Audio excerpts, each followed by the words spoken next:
show you how to make some super easy, super fun Jell-O cookies. The prep time on this is about 20 minutes and the cook time is 6 minutes, but overall it should take you about an hour.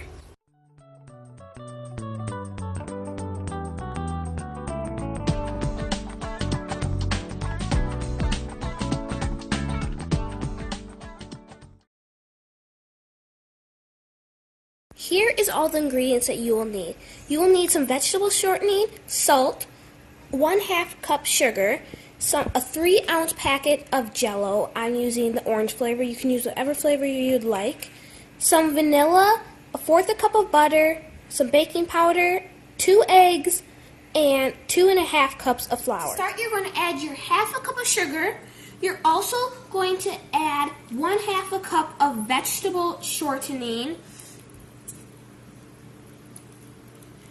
1/4 cup of butter. I had mine softened so it helps with the recipe.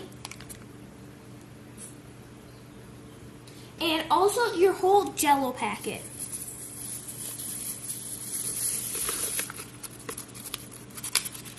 Okay, now you're going to put this in the blender on medium speed. Here it is stirring on medium speed in my KitchenAid.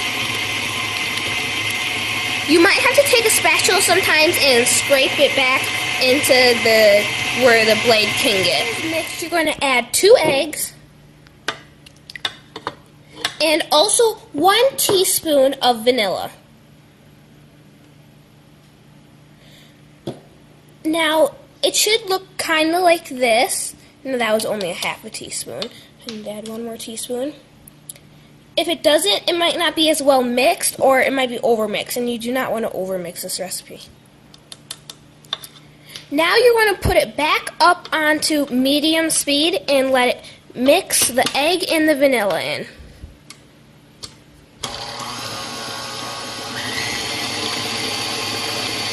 Okay, now that you can see that my Jell-O cookie mix has turned orange because I used the orange flavor. So if you use lime or strawberry, it's obviously going to turn a different color.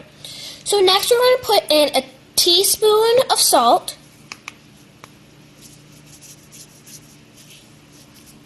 We're also going to put in 1 teaspoon of baking powder. I already put the other teaspoon in. And we're going to put in 2.5 cups of flour.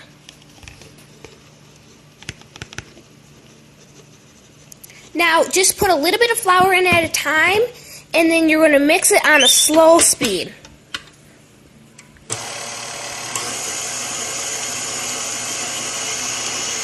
Now, once the flour has got mostly mixed in, you can add a little bit more until the whole thing is gone. When your dough is all mixed up, you're going to want to preheat your oven to 400 degrees. While the oven is preheating, you're going to roll your dough into about 1 inch to 1 1/4 inch balls. When you have the balls, you're going to roll them in some sugar and then place them on a pan about 2 inches apart. Once all your balls of dough are rolled and coated with sugar, you're either going to take a glass or a bowl and just sort of smush them just a little bit like that.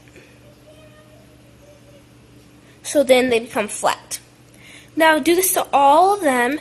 I'm using glass because so that I can see how flat they're getting. But if you don't have glass or if you don't want to, it really doesn't matter. Out of the oven, they still might look a little bit doughy, but depending on how long that you cook them for, they are probably done.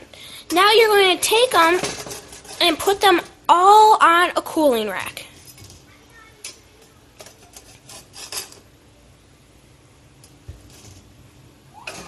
They're all cool. They are ready for you to enjoy. Thank you for watching.